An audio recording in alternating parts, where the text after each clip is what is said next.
Welcome everybody to today's event. My name is Sonia Livingstone. I'm a professor at the Department of Media and Communications at the London School of Economics, and I'm here with my colleagues from LSE and from King's College London. Together we've been researching the impact of digital experiences on adolescents with mental health vulnerabilities. I also lead the theories work package of a European Commission funded project called Children Online Research and Evidence, which is co-hosting this webinar. So it's wonderful to see so many of you here today, this morning, and we're very pleased to announce the launch of our new project and the start of a further project. So we are going to tell you about our report, now finished, in the next half hour or so, and we will hope to have time for Q&A towards the end of the hour. As I think everyone knows, this webinar is being recorded and live streamed on Facebook, and it will eventually then be published on the project website at core-evidence.eu. So do put your questions in the chat and we'll come to you soon. So let me give you a little scene setting to our new report, and then I'm going to pass the floor to my colleagues, and I'm going to introduce them now so that we know who is here.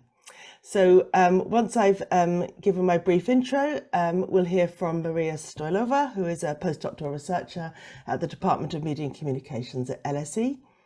Her expertise is in the intersection of child rights and digital technology, with a particular focus on the opportunities and risks of digital media use in the everyday lives of children and young people, data and privacy online, digital skills, and pathways to harm and well-being.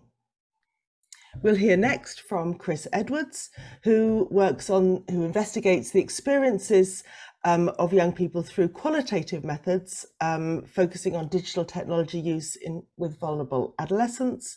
He's also working on realization experiences in relation to dreams, on the service use experiences, parenthood experiences, and concepts of self and others held by adoptees in longitudinal English and Romanian adoptee study. And he works as a teaching fellow at KCL at King's.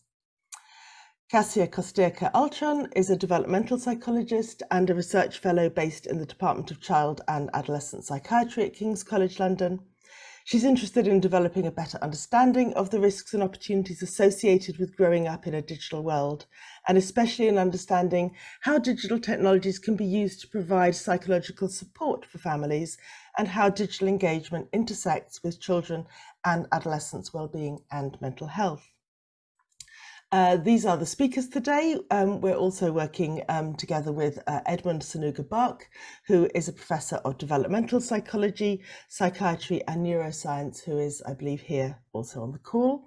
And both this report that we're launching today and our upcoming research that you're going to hear about is funded by the Medical Research Council as part of the UK Research and Innovation Initiative and part of a consortium award led by Chris Hollis and Alan Townsend at the University of Nottingham. So I'm going to give you a quick intro by just sharing my screen, and then I'm going to pass to colleagues.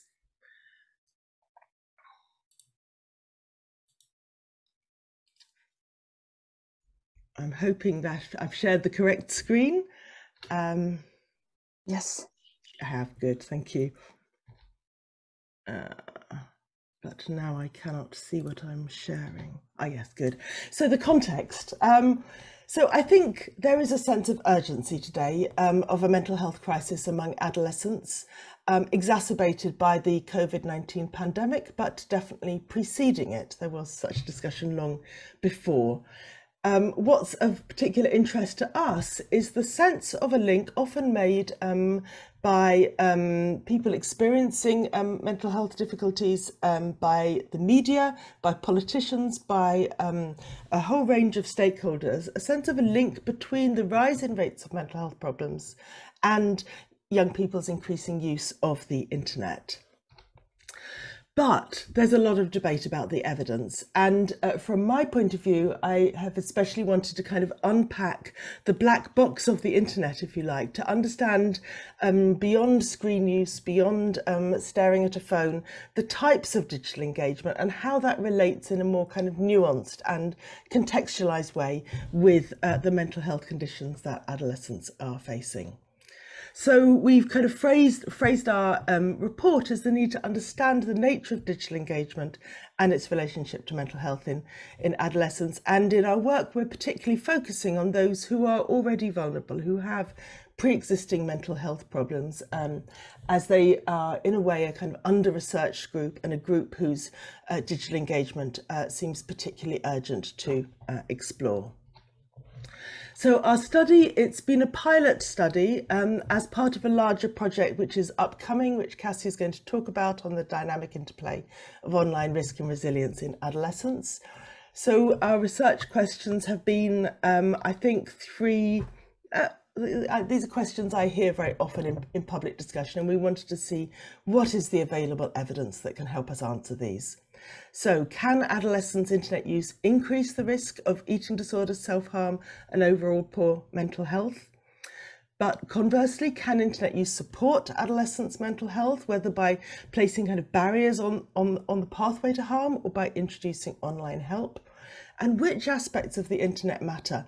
So can we understand better the multidimensional nature of digital engagement going beyond those straightforward ideas of internet use?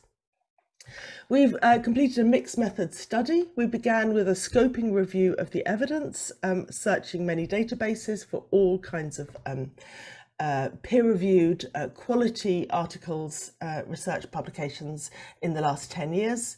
And we particularly focused on young people's experiences of ADHD, self-harm and eating disorders.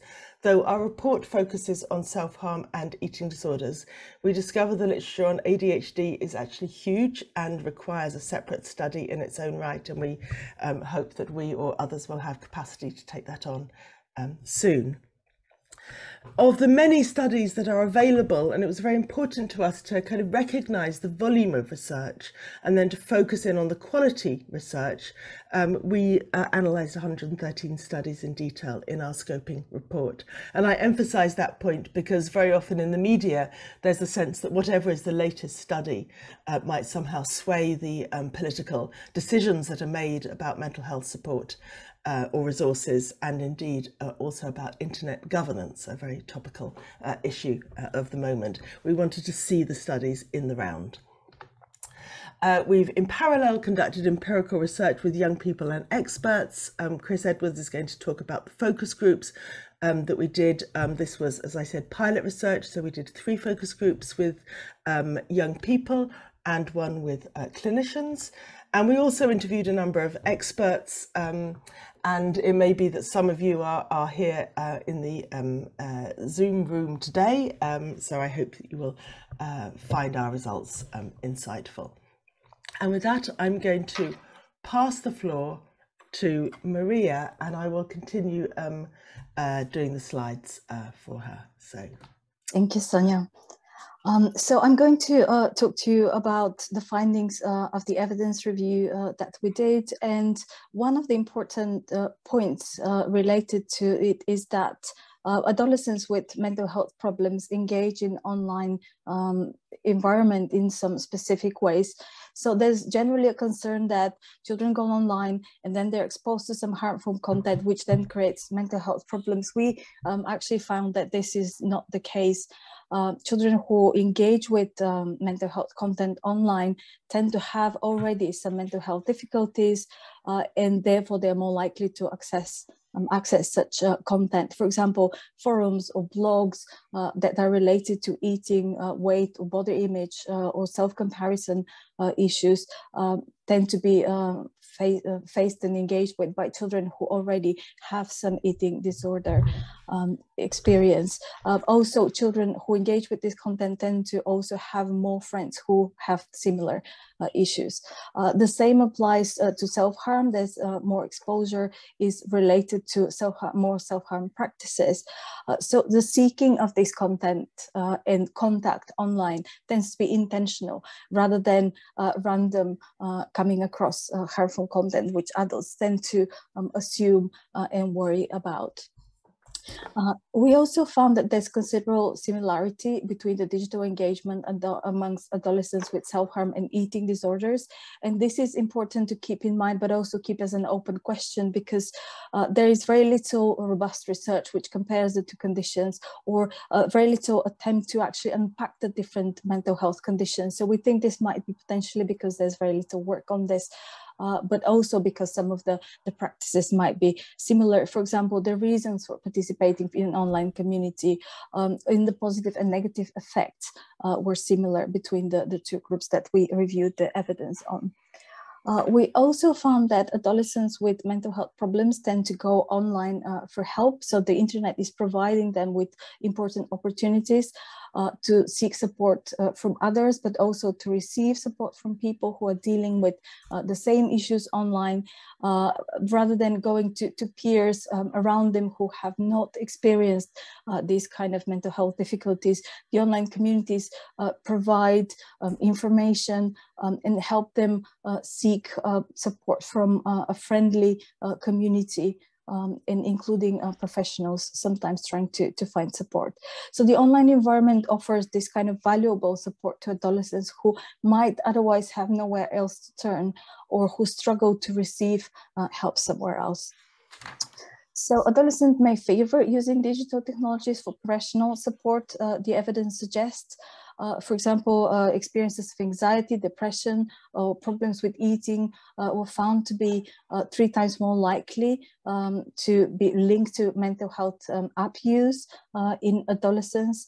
But also it's important not to overstate the support that can be received in the online environment, because adolescents can sometimes be reluctant to use the support tools that are available to them online, or to choose the correct one, because there's a large amount of information online. So filtering the reliable content from generated content that is generated based on relatively unreliable experiences can be hard to distinguish for them. We also found that online mental health communities can offer a sense of validation and belonging, and this is very important for adolescents who are struggling with some conditions and generally face stigma or feeling of guilt when they want to face their families and talk about these issues. So they reach out to the online communities to get information, to get support, and to be part of community that understands what they're going through, and it's non-judgmental for their experiences. It also gives them an opportunity to self-express and reflect on their experiences, so it becomes almost like a part of identity and belonging in some cases. Some young people also use online communities to raise awareness about mental health issues, about their conditions, and also a bit of an activist approach maybe as well was found in the evidence, that they're trying to counteract the glamorizing of these mental health conditions. So we can argue that the online environment provides a self-care tool and a strategy for regaining some control over the disorder and helping others to do that. But on the next slide, we'll see that there's some negative experiences or consequences from the digital environment. So online communities can act as a trigger and encouragement for some harmful behavior.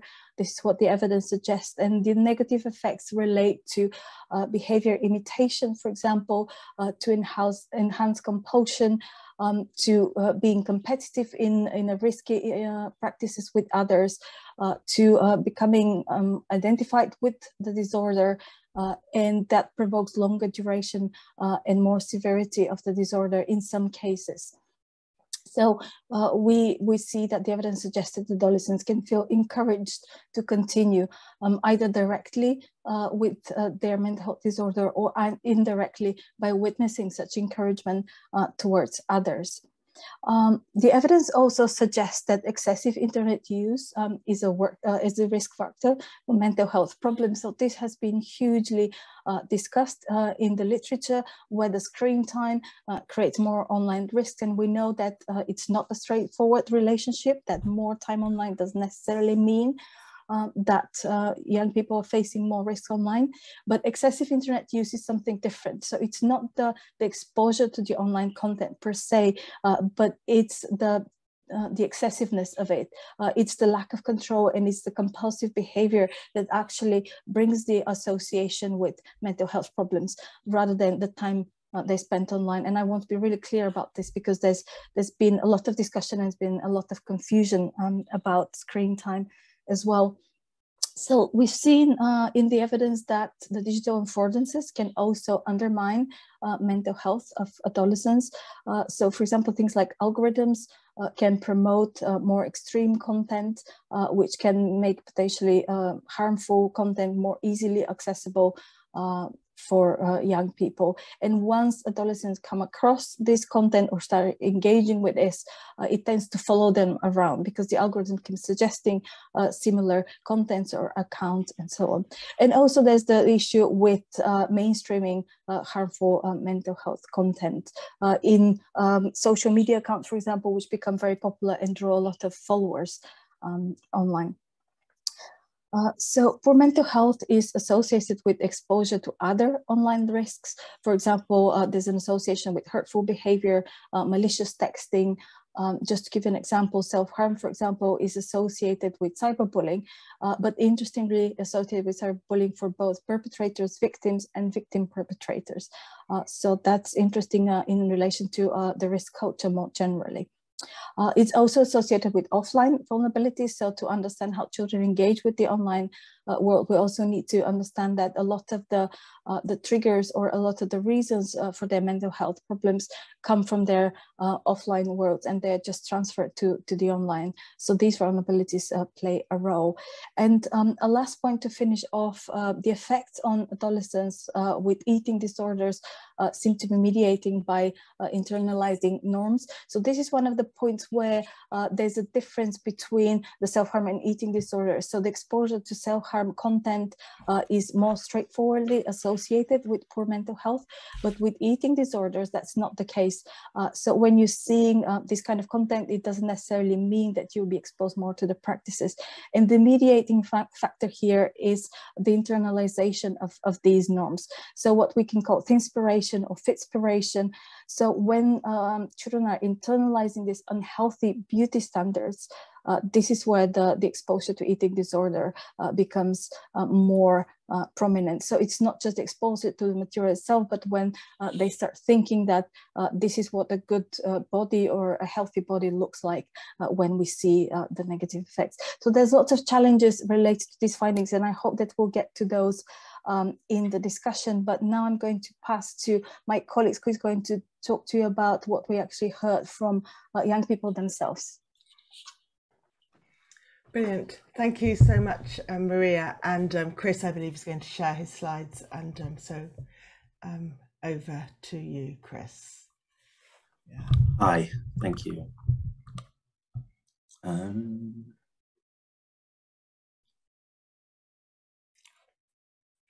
So it's the, share screen at the bottom. Yeah. Got that. I just... So while we're waiting for Chris to start his presentation, just a reminder to use the chat to ask questions, and also each of you can unmute yourselves at the end in the discussion and ask your question directly. But yeah, feel free to start the discussion in the chat already.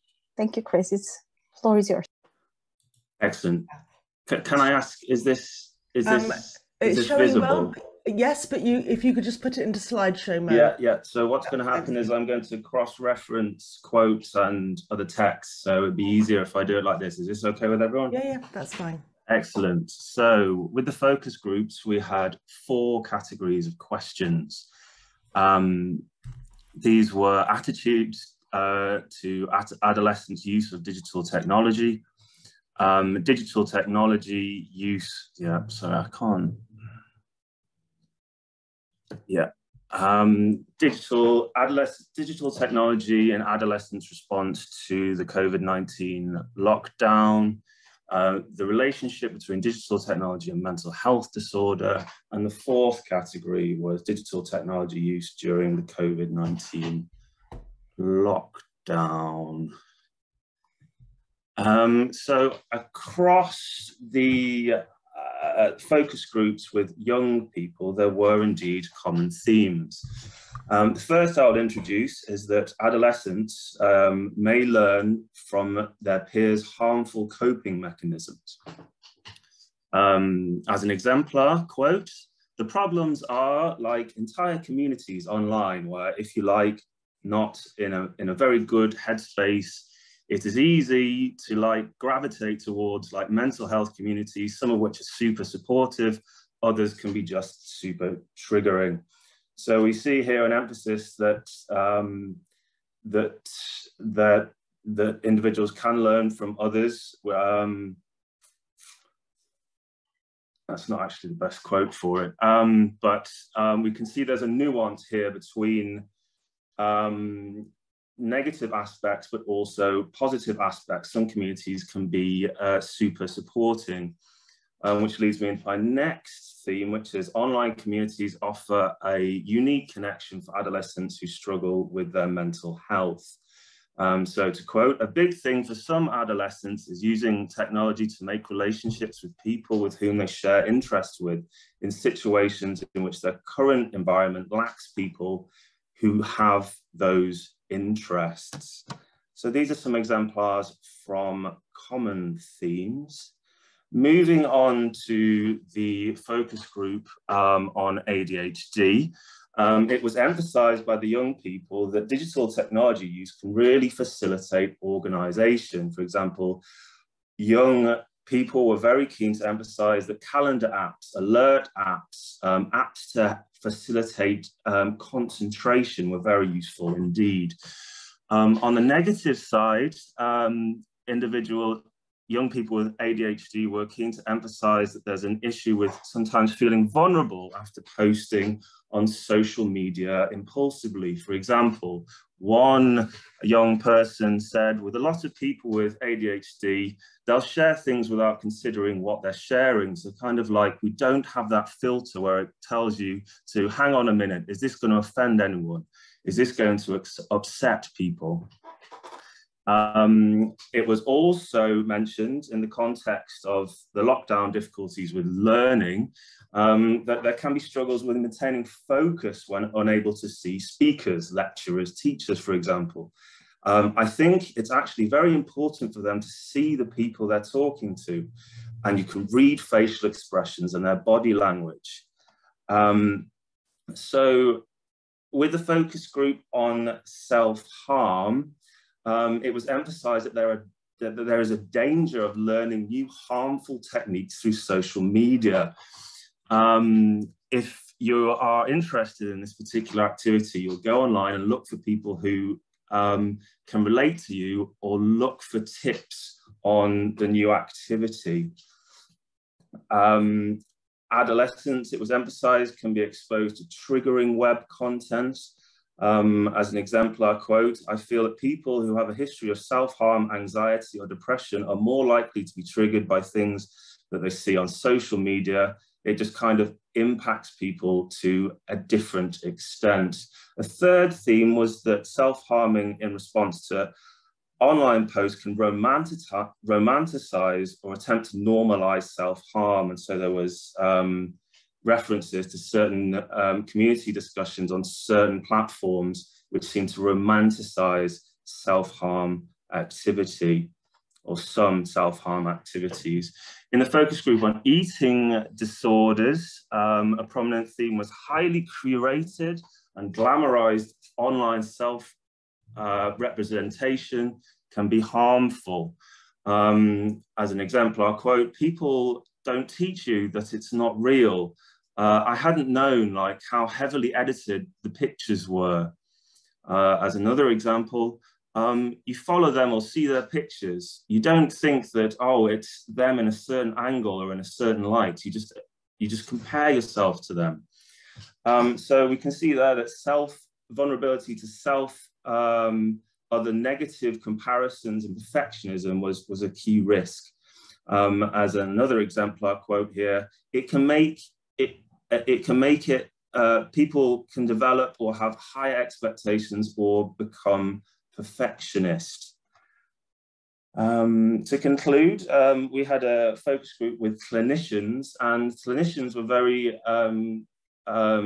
keen to emphasize that they can feel that there's a knowledge barrier. So for example, some of the individuals they support use certain apps, certain digital technology more extensively, and they can feel a certain communicative barrier in the clinical context. One clinician described, when people talk about TikTok, Instagram, Facebook, Twitter, I've got a grasp of some of these, but I don't fully understand the purpose of all of them.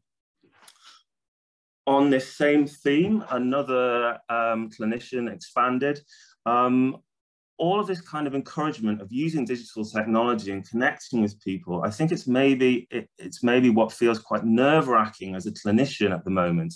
It's just sort of these uncharted waters of, you know, there's so much going on, so much possibility, and actually, do we really know what are the good things about things, digital technology use, apps, and for who? However, it was also noted by clinicians that they had noticed that digital technology tools were helping individuals they worked with, adolescents they were working with, to self-regulate their emotions and behaviors. It was also noted by clinicians that some adolescents with these mental health vulnerabilities, they felt more comfortable communicating with clinicians through digital technology. Thank you. Brilliant. Thank you so much, Chris. I think that was quite a sobering presentation, actually, from both Maria and Chris. And I might just add at this point that Chris reported something from the clinicians who were also included in the experts that we talked to. And we also talked to a variety of folk in the kind of world of online safety and internet governance. And of course, they do understand very well the questions about TikTok, Twitter and Instagram and so forth. But we're less clear about some of the nuances of mental health. And that's why we really wanted to kind of pay attention to the different kinds of conditions and different kinds of problems that young people have, and draw attention to that kind of particular intersection. So you'll have a sense now of kind of what we have found out and what we've put in the report that we launched today. The link for that report is in the chat.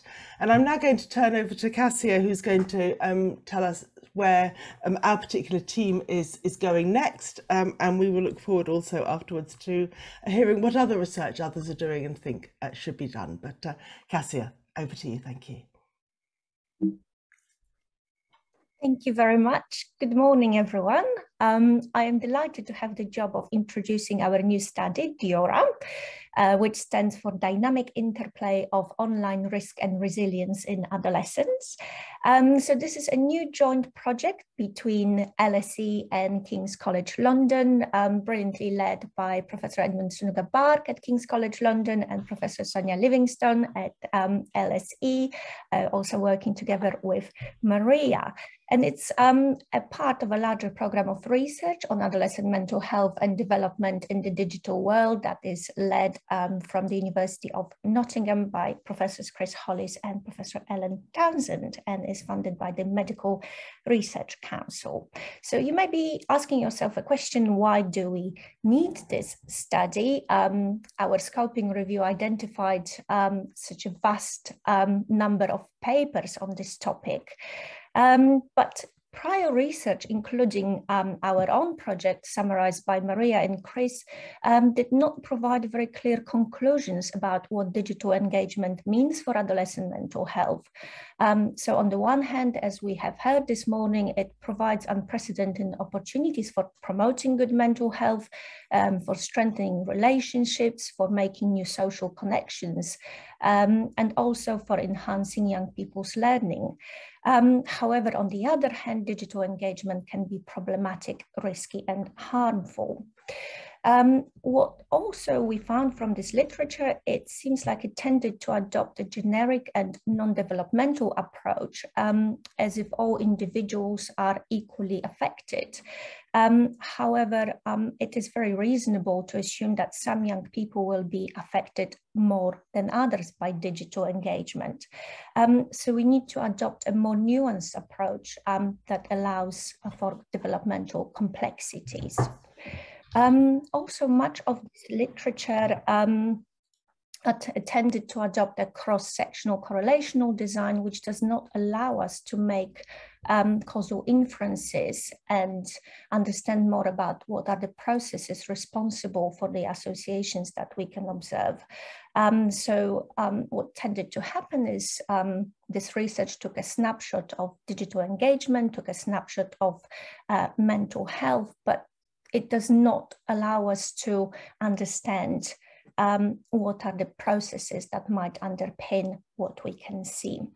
So our study is aiming to address some of these gaps and specifically to examine how within and between individual variations in digital engagement are related temporally to adolescent mental health.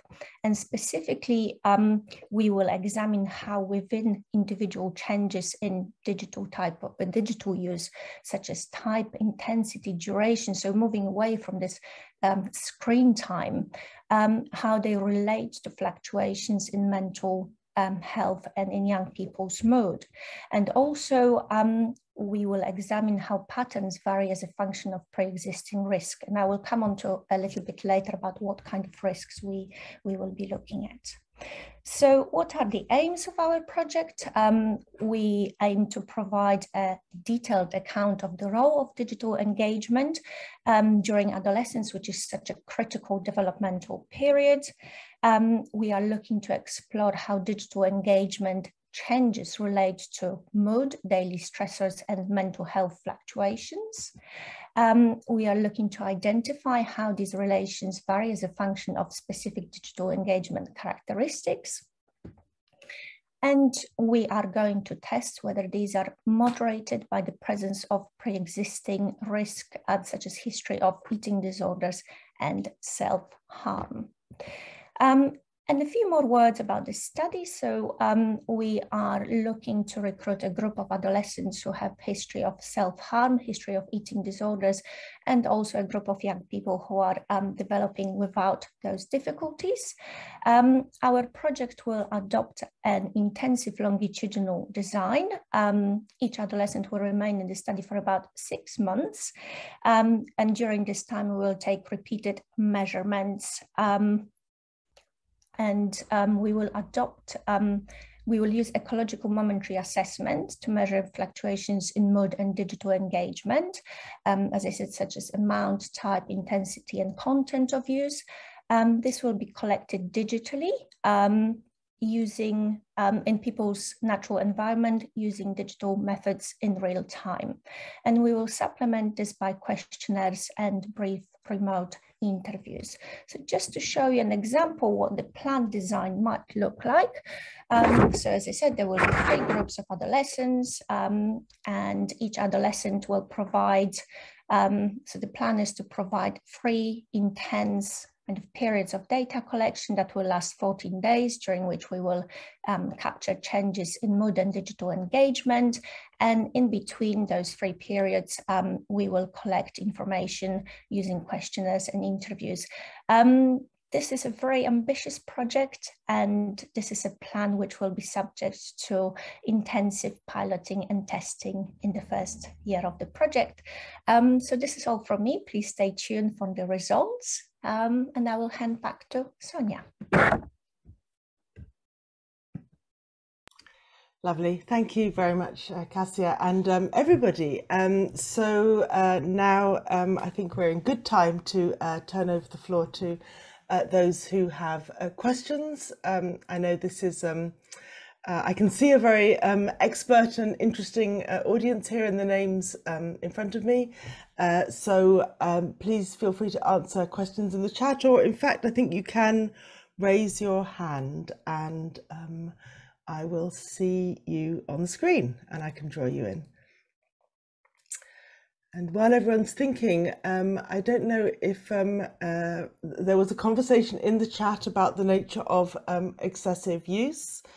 I don't know if Edmund Sanuga-Bark wants to come in and discuss that from a clinical perspective. Maria Stoilova was also answering. So I think the question of excessive use has generated so much conversation that might be interesting to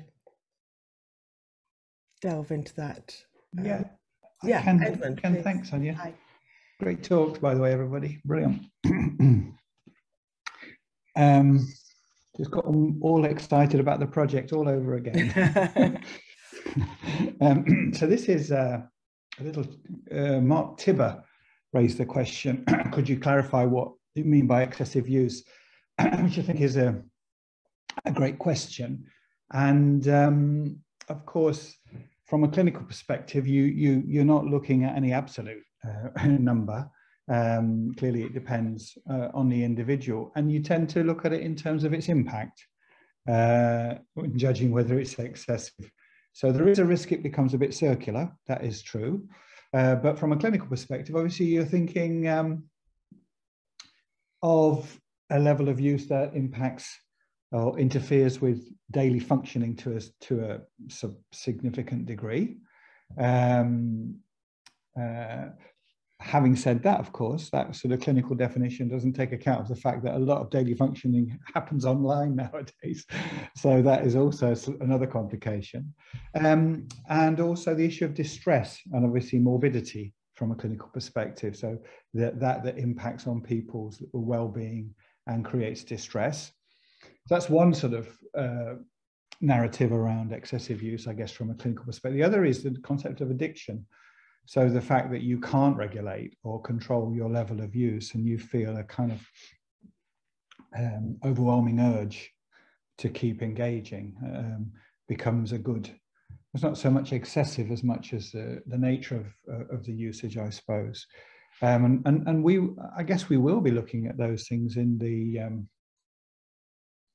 DORA study. You know, this ability to look in at some level of granularity. We're not quite sure exactly what level of granularity yet about how these sort of cycles of usage and impact on mental health and mood, you know, over the hours, the days, or the weeks, depending on what level we can work at, will allow us to start to tease those things apart. Now, of course, as we start to plan this, we are realizing why these sorts of studies haven't been done yet, because they're really methodologically really quite a challenge. So that's one of the most exciting parts of it, the methodological challenge of looking at those cycles of usage and mood and mental health. You know, do people kind of get into a negative cycle of usage whereby their state of mind is driving their internet behavior, and the internet behavior then kind of reinforcing those states of mind.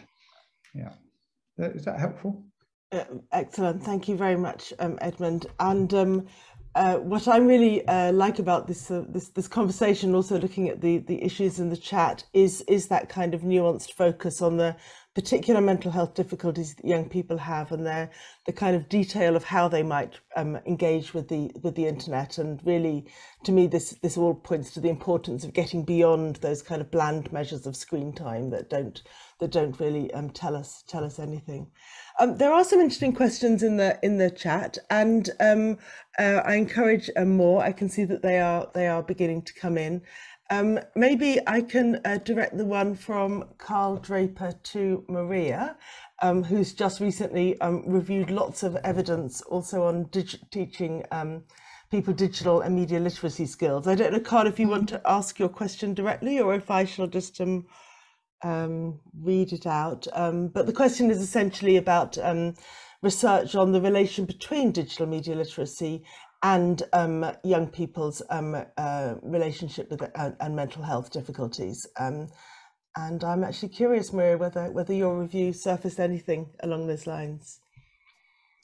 First of all, thank you to Carl. This for me is the biggest question we're facing at the moment, because there's just so little evidence on what are the kind of digital skills and competences that can protect children, that can ensure that their mental health is positive, rather than experiencing the negative and harmful effects.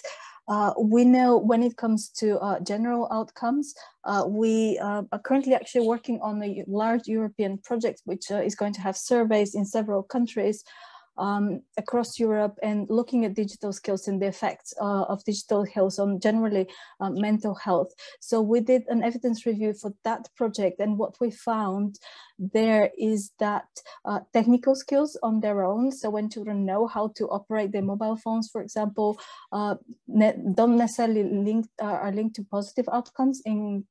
Actually, they're linked to an increase in risk, while information browsing skills, which are the skills that they need to find and evaluate the information, have more positive effects. So I think this is a really crucial finding in terms of when we rely that children are competent because we see them on their telephones or on their mobiles, on their social media a lot, and they know what they're doing. This does not necessarily mean that they know how to navigate. But in relation directly to mental health outcomes, there is just so little evidence.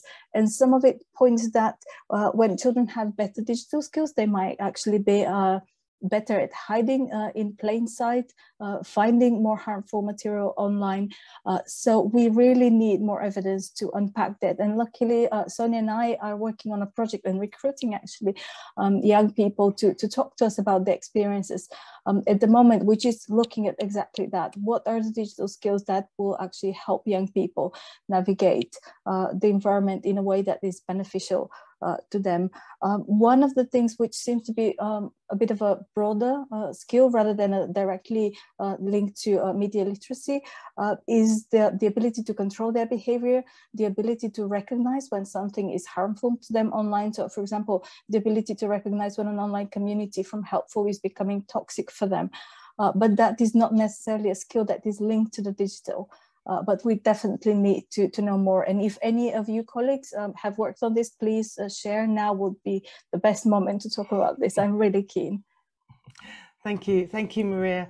I think one of the skills that is increasingly being discussed and even kind of designed into digital apps is the idea of some kind of detox or time away or turn it off. And I can see that Carmen Jacks in the chat has asked a question about whether any of the young people talked about practices of digital detox. Chris, can I ask this question of you?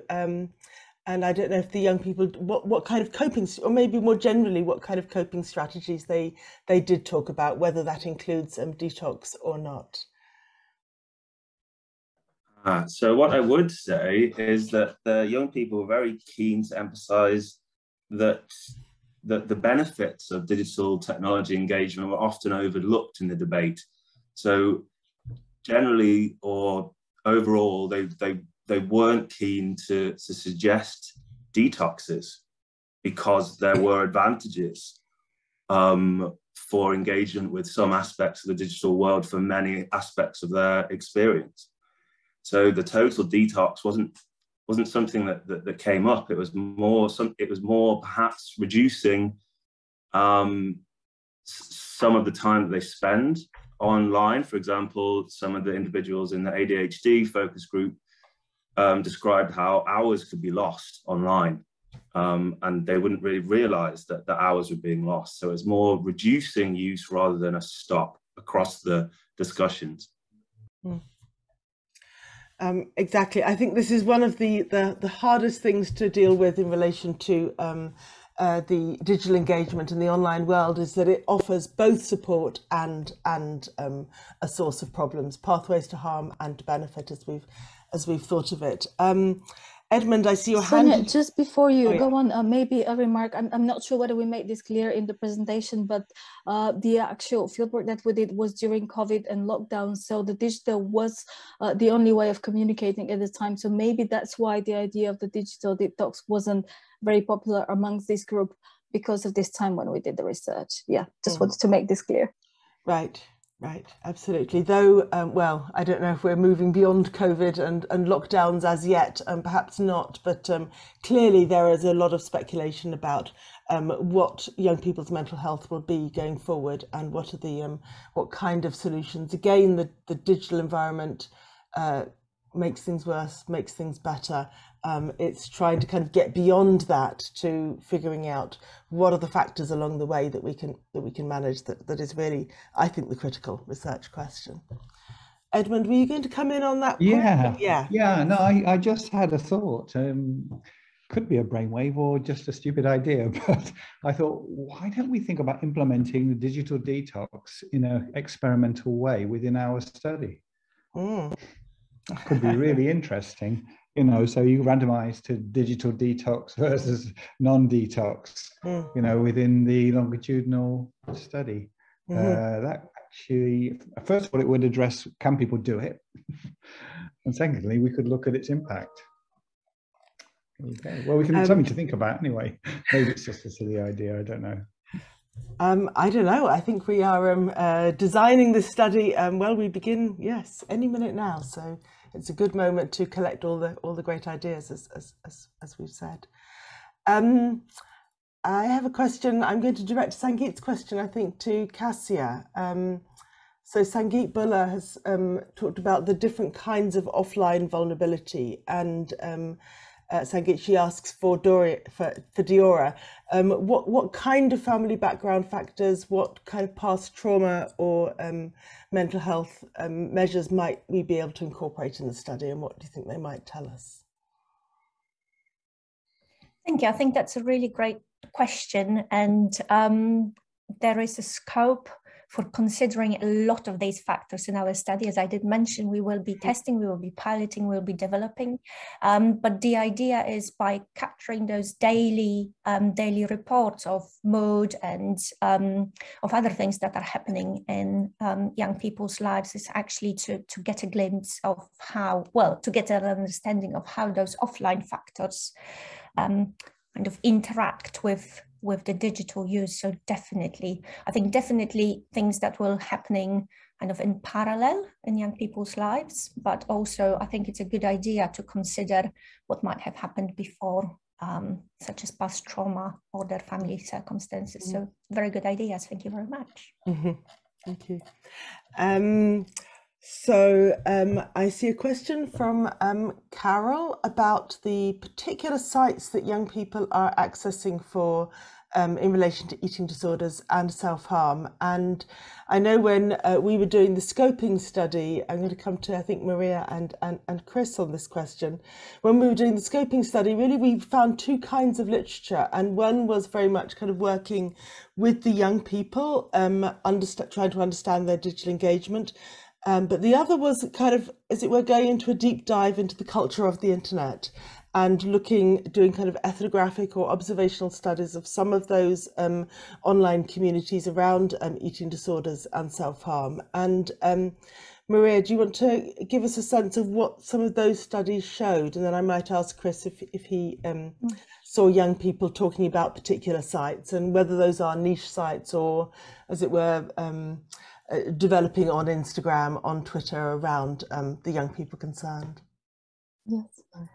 Thank you, Sonia. This is a very important question, because I think it links to prevention, and it links to looking at what functionalities the different platforms might have that can enable or facilitate the distribution of harmful content. So again, I really think it's an important question. And the answer to it for me is, again, unsatisfactory, I must say, because the research that exists on the internet platforms, for example, first of all, is heavily concentrated on the social media. It's not always unpicking what type of social media, or even if it's looking at the specific social media, what kind of functionalities related to that social media. Also, when we have research on this, it tends to be public domain profiles, so things that are surfacing and are public to look at, to research, rather than looking at private accounts, because this is more difficult to get access to. And the research gets really very quickly dated. You can see a lot of things written about Facebook and know that young people have moved away from Facebook and engaging with other platforms like TikTok at the moment. So by the time the research is able to catch up and do the findings, children have moved on to yet the newest platform that brings a lot of attention and novelty, and this is where their friends are. A lot of the things look at particular hashtags as well, and how people follow content around that. So I would say as an overall, there's not a specific place where this happens. There's a lot of discussion of how a lot of these conversations now happen behind closed doors. So following particular accounts of others who are sharing similar kind of content and forming online communities in that sort, sharing content. And when we spoke to the industry, they were saying how difficult it is to respond to this, to identify the content, because sometimes an image can be posted which doesn't have a hashtag that can be easily detected by artificial intelligence algorithms. It's very difficult to understand when things come up. They appear so quickly, they disappear, they move from one place to another. And because a lot of the prevention efforts at the moment are linked to removing content online. The industry expert was saying that this is not efficient because the content just moves somewhere else. So there was a call for more educational programs. There were some efforts into this direction. And because I can see so many experts in this call, I'm really tempted to ask them the question back of what are the kind of things that you're aware of that work and the things that should be done more of. Because I think it's a catch-up game that we're playing when it comes to the digital and mental health, and we need to pick up our game, Elizabeth, I think. I'll pass the question also to Chris, just to see if young people did mention particular sites or particular services, and I asked that both to kind of understand their perspective better, and also because there's a lot of discussion at the moment about the regulation of online of digital services, and if one can identify particular services that place young people particularly at risk, then that might be where the regulation is needed. And I'm conscious there was a question very early on that we kind of moved on from David Ohlenschlager about the particular needs for online protection for young people. So, Chris, are there particular sites, particular services? Are they doing a deep dive in Reddit or Facebook groups? Yeah. So, regarding the self-harm focus group, Tumblr was cited, but also there was emphasis on discussion groups, so the social media platforms in which discussions take place, and I'm sure those will come to mind, but I can't say that particular ones are mentioned in regard to discussion, but I'm sure we know many of them ourselves. And relating to eating disorders, there was issues relating to Instagram. So the images of food, manipulated pictures of people. These were cited. Brilliant, thank you. So it is, in a way, it's the familiar platforms and services that are the site of that both problematic and potentially beneficial digital engagement. They are certainly very much in the sights of those focused on online child protection. I hope they're also very much in the sights of the clinicians and mental health professionals who are working with young people. And something we kind of wanted our report to do is to kind of bring a young person's perspective, if you like, and an account of the experience of young people to kind of put it in the hands of those clinicians, especially as young people often tell us that they feel their digital world is not understood in the same way or with the same kind of empathy and understanding as perhaps their kind of offline world is. I see a question here from Eva Doncheva-Noyce. I don't know if you want to come on and ask a question. Thank you. Hello. Hi. Thank you so much for this. It has been really interesting. I have two questions, maybe in one. One is through your research, if you have managed to identify solutions or specific support that could be unique to adolescents with mental health issues, and if those could be different than the support mechanisms for children that don't have such issues.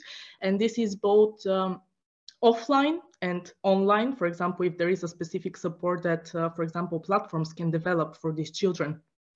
And the other question that I have is, if through your research you have identified if adolescents with mental health vulnerabilities are more prone to, for example, participate in online challenges or to be exposed to those online hoaxes that have been popular.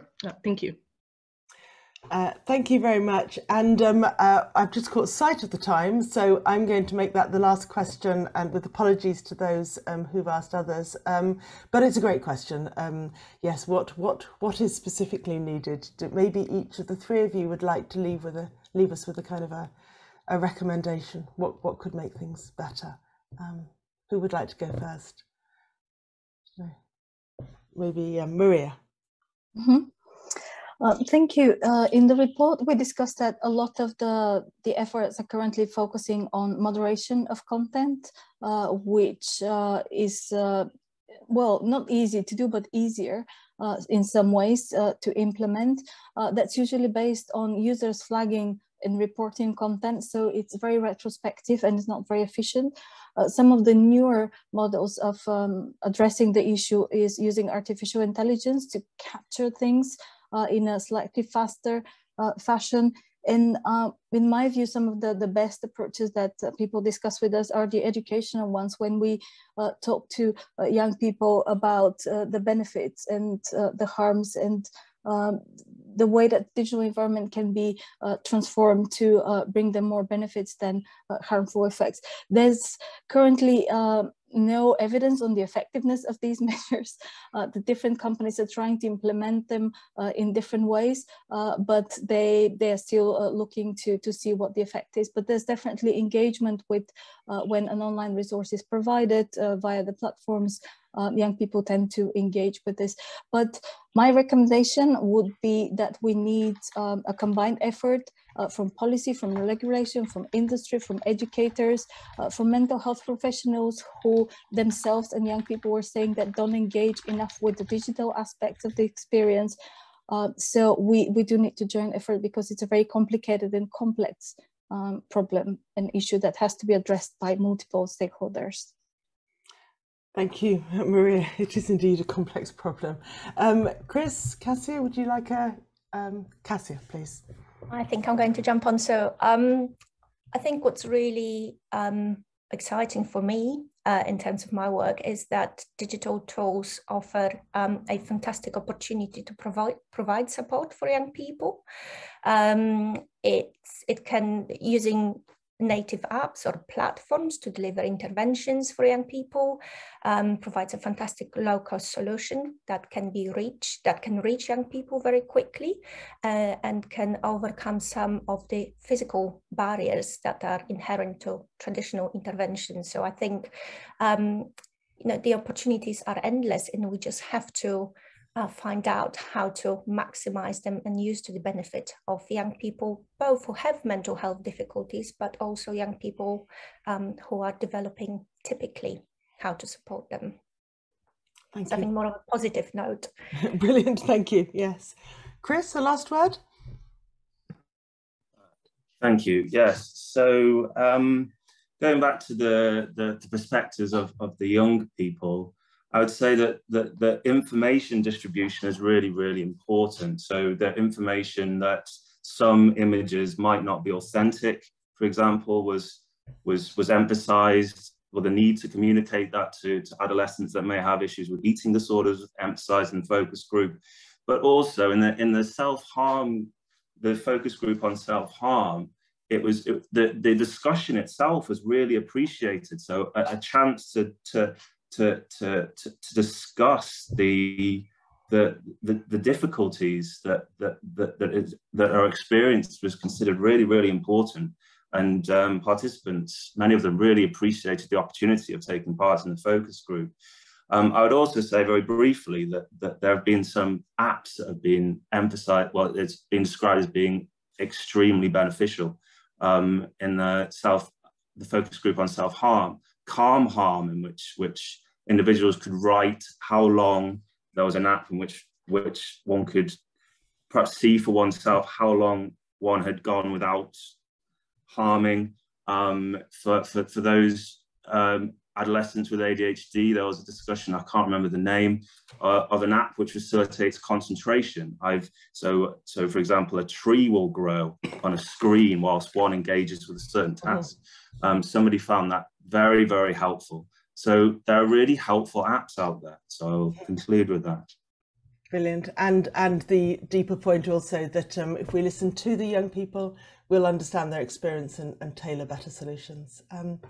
On that, we are out of time. I want to thank everyone very warmly for participating in this event, and especially to our speakers. Please do read our research report, and please do be in touch as we go forward with our new project. And thank you very much for today.